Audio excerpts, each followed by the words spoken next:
tas, kas tracina mūsu sabiedrību, ir tas, ko es saucu par likumīgo ārprātu. Visas šīs amatu savienošanas.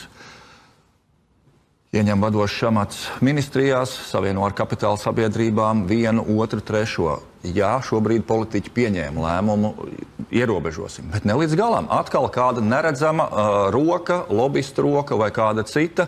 Nē, tomēr mēs atstāsim atsevišķas kategorijas ostu padomes un sevišķās ekonomiskās zonas. Un tomēr, tā nevienlīdzība veidojas vēl lielāk izteiktāk. Un tāpat tas paliek.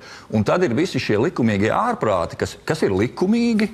Tāda piemaksa, šāda piemaksa, un tad vēl tas, un tad mēs beigās redzam tās nesamērīgās lielos atalgojumus. Lai arī tās ir atsevišķas amatpersonas, bet tas, kas raisa to sašutumu sabiedrībā un tādu nepatiku pret visu publisko pārvaldi. Ja mēs reiz likumā, viens piemērs, ja mēs reiz likumā nosakām, ka neviens ierēdnis nedrīkst saņemt vairāk atlīdzībā kā ministra prezidents. Likums vismaz pasaka, protaties, neesat tik nekaunīgi. Mums cik lapām jāraksta saraksts cilvēkiem, kas to saņem? Ja mēs vienā brīdī konstatējam, savulaik valsts kancelējā strādājot, kāpēc pēkšņi finanšu ministrijā atsevišķi ierēģi saņem vairāk kā premjeras? Un te ir tas likumīgais ārprāts.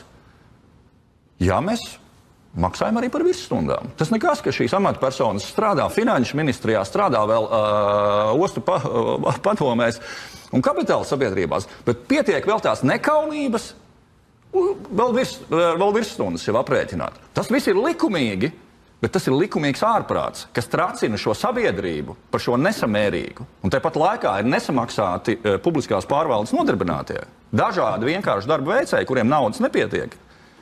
Un tāpēc ir šīs sabiedrības neusticēšanās, bieži vien tāda riebums un nepatika pret to, kā notiek šajā publiskajā pārvaldē. Un tas ir jāizskauž.